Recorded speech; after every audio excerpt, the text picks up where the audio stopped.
Je m'appelle Roland Recht, j'ai été professeur au Collège de France jusqu'en 2012. J'ai dirigé les musées de Strasbourg pendant 8 ans. Je suis né en 41. 41, ce sont des tristes souvenirs pour tous, je pense, tous les gens d'ici. Et 41, c'était un moment où, évidemment, il ne s'agissait pas de faire autrement que de parler le dialecte. Donc mes parents étaient tous les deux dialectophones, m'ont appris le dialecte. Et indiscutablement, le fait d'apprendre le dialecte, de parler le dialecte pendant quelques années, en tout cas avant ma scolarité, je n'avais que cette pratique linguistique, faisait sans doute que je devais me sentir proche de quelque chose. Alors, est-ce que j'étais alsacien à ce moment-là? Je ne pense pas. Même si j'avais été un peu plus âgé, je ne pense pas que je me serais senti alsacien non plus, parce que c'était un étau, de tous les points de vue. Donc, je ne pense pas. Alors, à partir de quand, si c'est le cas, à partir de quand je me suis senti alsacien? Peut-être que je peux me poser la question comme ça.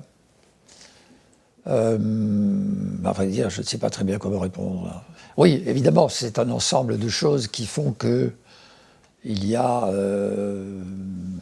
sans doute une région qui s'appelle l'Alsace, mais comme beaucoup de gens le savent, qui a connu beaucoup de vicissitudes à travers l'histoire et dont les frontières même n'étaient pas nettes. Donc, alors l'Alsace, c'est quoi? C'est une entité qui pour moi est essentiellement géographique, plus géographique qu'historique. Et cette géographie, c'est je dirais, c'est un certain type de paysage. Pour moi, c'est le vignoble, l'espèce de géométrie extraordinaire qu'introduit le vignoble dans le paysage. C'est une architecture très diversifiée. C'est très certainement le Rhin, qui joue un très grand rôle dans ma vie et dans mon imaginaire. Donc voilà, tout ça, pour moi, c'est l'Alsace. Alors, est-ce que c'est comme ça qu'on peut définir l'Alsace? Je ne suis pas sûr que ce soit D'abord, je ne suis pas sûr que ce soit une définition. C'est un ensemble de sentiments, d'impressions, de souvenirs. Et aujourd'hui, la question devient très compliquée. Parce que je dirais que l'Alsace, avec la manière dont les hommes politiques agitent cette notion, je pense qu'au lieu d'apporter de la clarté, ça apporte de plus en plus de confusion. Donc je préfère revenir à une sorte de sentiment propre, personnel, profond, qui est attaché à un tas de choses, mais j'ai parfois l'impression que c'est un peu par hasard qu'on appelle ça l'Alsace.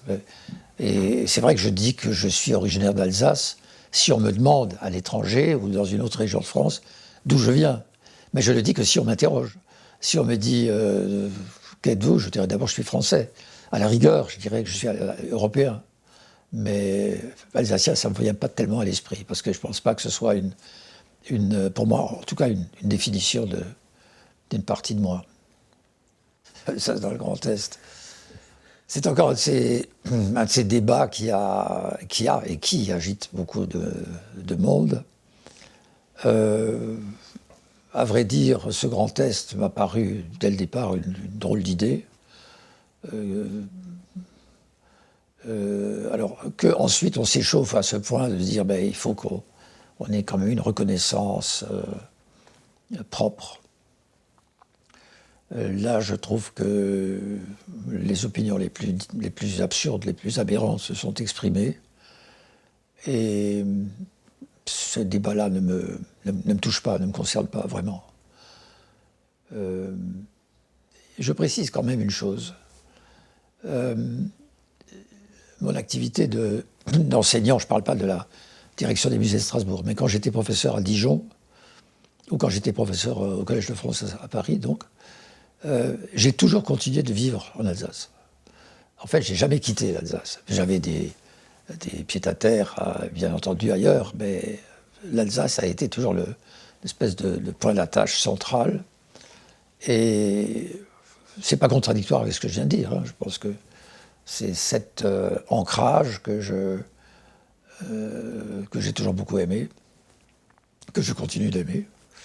Il n'est pas question pour moi de quitter cet endroit où j'habite, mais avec toute la richesse que donne cette possibilité de vivre sur les bords du Rhin, qui fait qu'on a, je crois, une culture qui est forcément imprégnée d'autant de lectures de grands auteurs allemands, de la musique allemande, ou de la pensée, de la philosophie allemande, que de cette culture française. Et ça, c'est une chance extraordinaire que aucun autre Français n'a, s'il n'habite pas en Alsace. Et ça, c'est quelque chose que je trouve d'une très très grande richesse. C'est ça je pense que c'est ça qui m'a toujours retenu aussi. Comme si la proximité du Rhin, et donc aussi de l'Allemagne, ou de la Suisse, avait été nécessaire, en tout cas utile, à la connaissance de ce qui s'est passé dans l'histoire de l'autre côté du Rhin. On peut donner l'exemple connu du Sturm und Drang. Est-ce que le Sturm und Drang, Goethe, Lerse, tout cela n'était pas possible ici et pas de l'autre côté du Rhin? Pourquoi ça s'est passé là, hein? Il y a peut-être là une sorte de, je dirais presque d'émulation particulière, d'excitation au sens nerveux, enfin neuronal, des esprits qui se sentaient suffisamment distants de leur ville d'origine, de leur pays de leur région d'origine, et suffisamment proches encore. Et c'est à la fois proximité et éloignement que Strasbourg permettait au milieu du XVIIIe siècle. Je pense que c'est une des raisons pour lesquelles un mouvement de cette ampleur a pu prendre naissance, il me semble. S'il y a un génie du lieu, il me semble évident qu'il doit y avoir un génie du peuple. C'est-à-dire que des pratiques sociales particulières, une sociabilité spécifique. C'est-à-dire, soit dit en passant, cette sociabilité-là que Herder et Goethe avaient tellement appréciée quand ils sont venus à Strasbourg. Bon. Donc, je pense qu'il y a évidemment une imprégnation par ce génie du lieu de quelque chose qui va prendre, qui va se développer, qui va, comme un filon comme ça, à l'intérieur de la société alsacienne et strasbourgeoise. Ça me paraît clair, mais en même temps, ce ne sont que nous n'avons en retour de cela qu'à travers la création de personnalités plus fortes, si vous voulez. À un moment donné, les hommes et les femmes d'ici, ils vont ils vont baigner dans ce lieu, en être imprégnés, mais il en sortira quoi? Peut-être une certaine pratique de la langue allemande ou française, certaines pratiques du dialecte, une certaine manière de considérer la vie, je dirais, politique, un certain esprit un peu frondeur. Enfin bon, on peut essayer, je ne vais pas faire ça, d'ailleurs je ne suis pas compétent pour cela, mais on peut sans doute essayer de dégager comme ça des traits particuliers qui créent ces affinités particulières entre des hommes, des femmes, par rapport au génie du lieu. Mais je pense que le génie du lieu lui-même, évidemment, vous allez me dire, c'est une pure construction de l'esprit. Il n'y a pas écrit quelque part, ici, génie du lieu. Mais construction de l'esprit qui repose sur, je crois, beaucoup d'expériences singulières, des hommes qui sont venus enseigner ici, ou qui sont venus écrire ici, ou qui sont partis pour écrire, etc. Enfin, je crois que c'est tout à fait... Ça, j'y crois vraiment beaucoup. Je pense que quoi que dise le maire de Colmar, Strasbourg a toujours été une ville importante. Et elle a non seulement une histoire, mais elle a aussi une légitimité. Ce qui, me semble-t-il, se passait à ce moment-là, aussi bien Pensons à l'époque de ce magnifique récit de Tristan et Iseult, hein, qui est composé ici, vraisemblablement. Enfin, si c'est pas à Strasbourg, c'est pas très loin. Au XIIIe siècle, pensons à ce qui se passe pour la mystique au cours du XIVe, Suso, évidemment Maître Eckhart. Et on a l'impression que là, comme au XVIIIe ensuite pour le Sturm und Drang, comme pour l'époque de Büchner, comme plus tard encore, là, autour de 1900, il y a une sorte de cristallisation qui est possible. Et cette cristallisation, en général, elle ne vient pas comme ça du tréfonds de la ville, elle vient de personnalités très fortes. Et ces personnalités, permettent de coaguler quelque chose. Et alors, là, je crois vraiment que c'est Strasbourg, en tant que... Alors, comment dire cela en tant que lieu de convergence, en fait. Tout comme il y a une architecture qui est...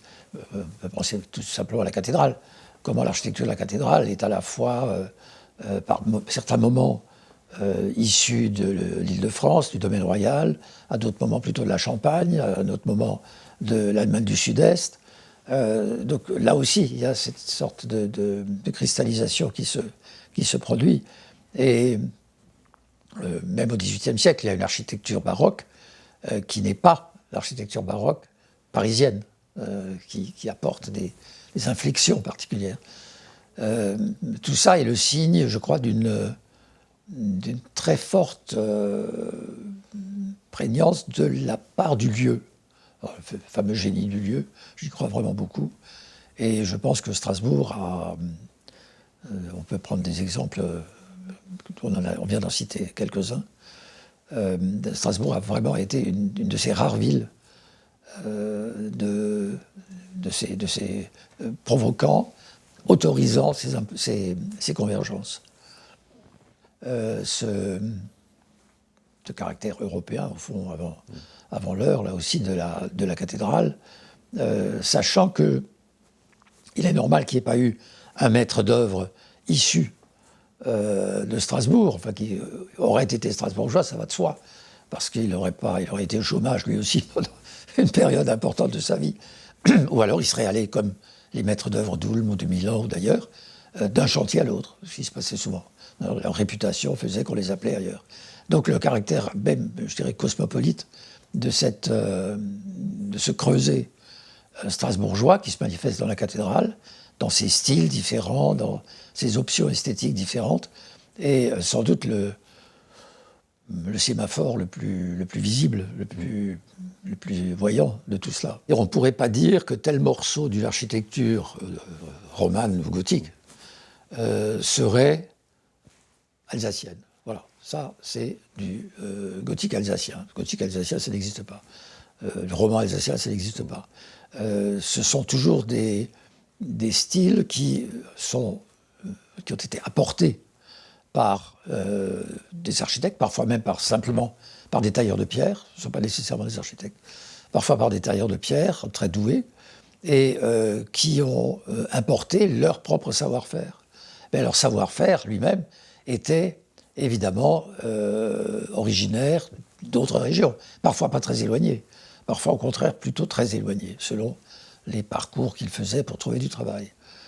Et tout ce qu'on peut dire, c'est que aussi bien l'art roman que l'art gothique a ici introduit en Alsace des moments de plus ou moins grande liberté, de plus ou moins grande invention. Parce qu'au fond, un tailleur de pierre, il invente chaque fois quand il fait quelque chose, tout en copiant ce qu'il a vu. C'est ça qui est extraordinaire dans la création médiévale, c'est qu'en fait, on ne crée pas à partir de rien, on crée toujours à partir de ce qu'on a déjà vu. Si aujourd'hui est considéré comme du plagiat. À l'époque, c'était comme ça. Je pense par exemple à Murbach. Murbach, qui est une des très belles abbayes, qui était en tout cas une des très belles abbayes d'Alsace. Murbach est en partie influencé par l'architecture de Lombardie. Bon, voilà. Alors, Ce qui n'empêche que le produit de ces courants lui-même donne une architecture parfaitement originale. Et je crois que c'est un peu ça qui est difficile à comprendre. C'est comment des courants divers, comme ça, peuvent créer quelque chose qui ne soit pas simplement une réplique ou du plagiat, mais soit quelque chose d'original, sans qu'on puisse le caractériser comme ça c'est alsacien, ça c'est lorrain, ça c'est... non, le terme qui serait le plus juste, c'est Rhin supérieur. Voilà. C'est une architecture du Rhin supérieur. Voilà, on revient au Rhin. Grunewald est un homme qui vient de loin. Oui. Bon, il n'a aucune attache, du point de vue historique, en tout cas, on n'a jamais pu montrer qu'il avait une attache ni familiale, ni autre avec l'Alsace. Donc il vient là, il est payé par les Antonins d'Issenheim pour réaliser ce retable. Et aujourd'hui, c'est un objet qui, en effet, est identifié, où l'Alsace est identifiée sur retable, ou inversement, bon, comme la cathédrale. Et la cathédrale, comme je viens de le dire, est aussi faite par des hommes qui viennent d'ailleurs. Donc c'est toujours cette même cristallisation qui se produit à un moment donné. Alors, en fait, je crois que la vraie question, ce serait, mais pourquoi Strasbourg? Heureusement que tu ne me la poses pas, parce que je ne sais pas y répondre. Je pense qu'on ne peut pas y répondre. Pourquoi Strasbourg? Si, j'ai donné quelques éléments en disant, voilà, c'est à proximité du Rhin, c'est quand même une ville qui est essentiellement une ville de marchands, une ville de commerce, une ville d'entrepôt aussi, la douane. Hein. Et Dieu sait si les Strasbourgeois savaient taxer les bateliers du Rhin abondamment. Donc Strasbourg a sa richesse à partir de quelque chose qui n'a strictement rien à voir avec l'art ou avec la pensée. Voilà, c'est le commerce. C'est toujours comme ça aujourd'hui d'ailleurs. Le commerce, voilà. On voit bien ce que ça donne avec le marché de Noël. Donc ce commerce-là a donné quand même un cadre économique à des commandes, à des dynasties. La bourgeoisie strasbourgeoise était importante.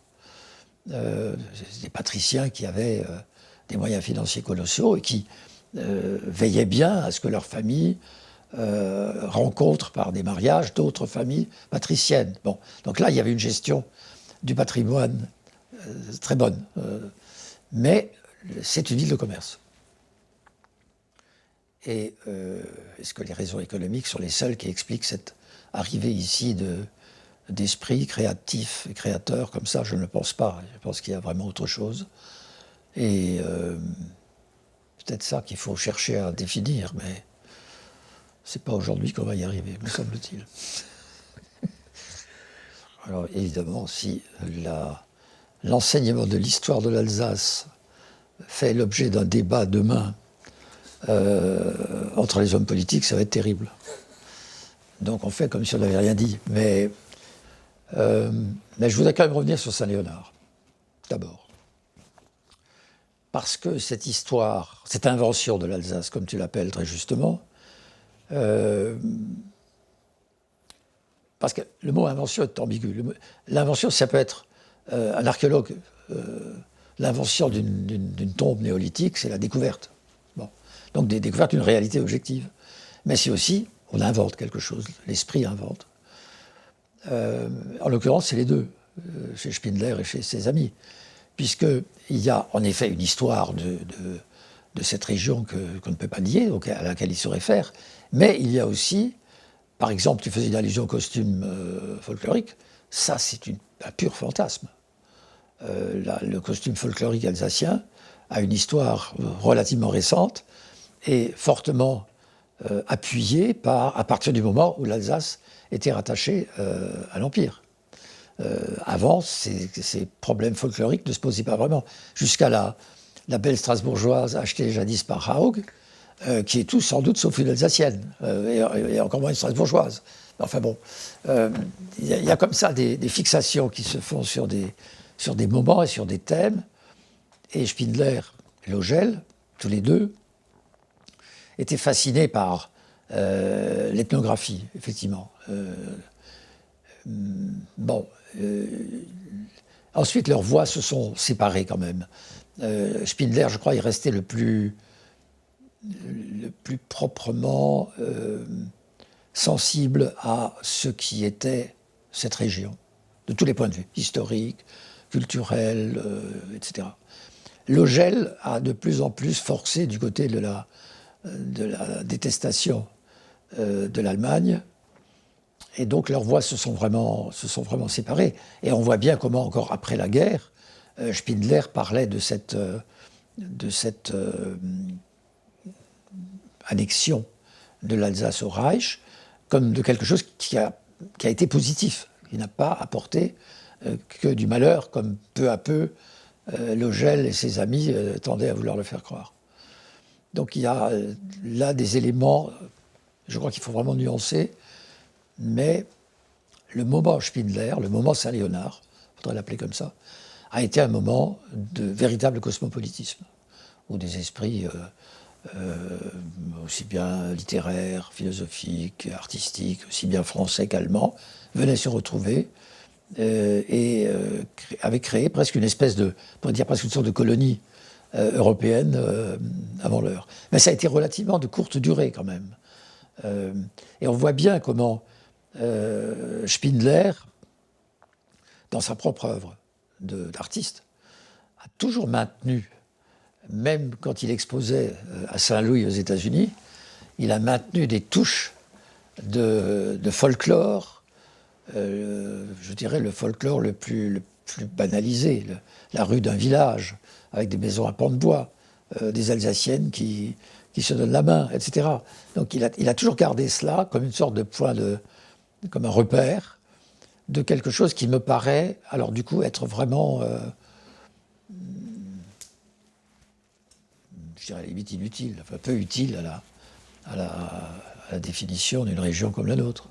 Ben bon, nous étions en 1900 et pas... L'école de Nancy, parce qu'indiscutablement, Spindler a trouvé dans la marqueterie nancéenne des modèles artisanaux, des modèles techniques, je dirais. Et il avait un énorme talent, donc il pouvait s'approprier ça très aisément, je dirais. Alors, ses voyages, ses compagnonnages, on pourrait presque dire, dont Munich, évidemment, ont joué un rôle. Duchamp aussi est allé à Munich. Voilà, qu'est-ce qu'il a tiré de... il a connu la scène artistique munichoise, Marcel Duchamp, indiscutablement. Ça n'a rien donné. Enfin, ça n'a rien donné. Et le modernisme de Duchamp a sans doute vécu quelque chose d'ailleurs de très original à Munich, dont on n'a toujours pas trouvé vraiment la clé. Bon, ça, je passe là-dessus. Mais Spindler, on a tiré quelque chose parce qu'il sentait l'intérêt de cet art nouveau et de ce qu'un modèle comme Munich pouvait lui apporter, de plus que, ou d'autres que Nancy. Et je pense qu'il n'y a pas un seul grand artiste, même au XIXe siècle, même au XVIIIe, qui n'ait pas été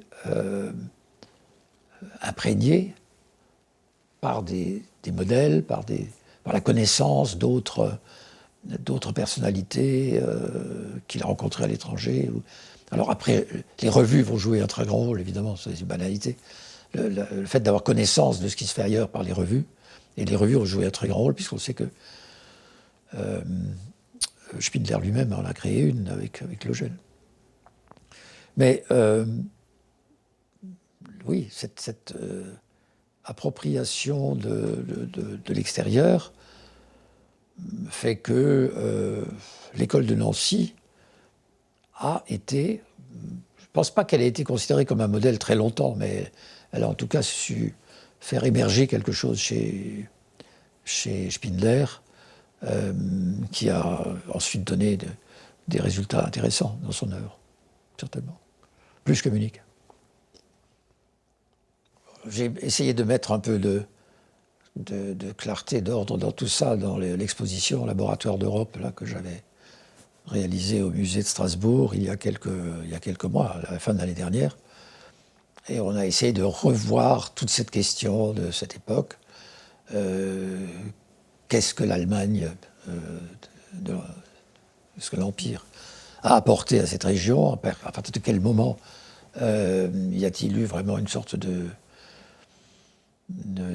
scission, même d'abîme, entre ce qui se passait de par l'autorité allemande et les Alsaciens les plus convaincus qu'il fallait trouver une solution qui convienne à tout le monde, donc qui étaient vraiment des gens très ouverts. Et je pense à Schickele, par exemple, qui faisait partie de ces personnalités que je crois vraiment très remarquables.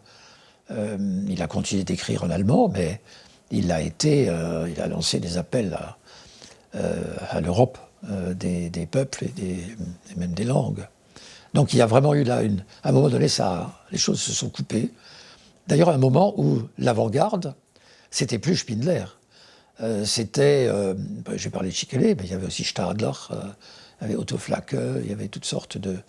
Et puis le jeune Harpe, qui n'est pas négligeable dans cette histoire, qui ont créé, donc, on peut dire en gros à partir des années 1910, 12, juste avant la guerre, des courants vraiment modernistes, d'avant-garde, et qui rejetaient en fait ce que faisait Spindler. Il trouvait qu'il était complètement marqué par un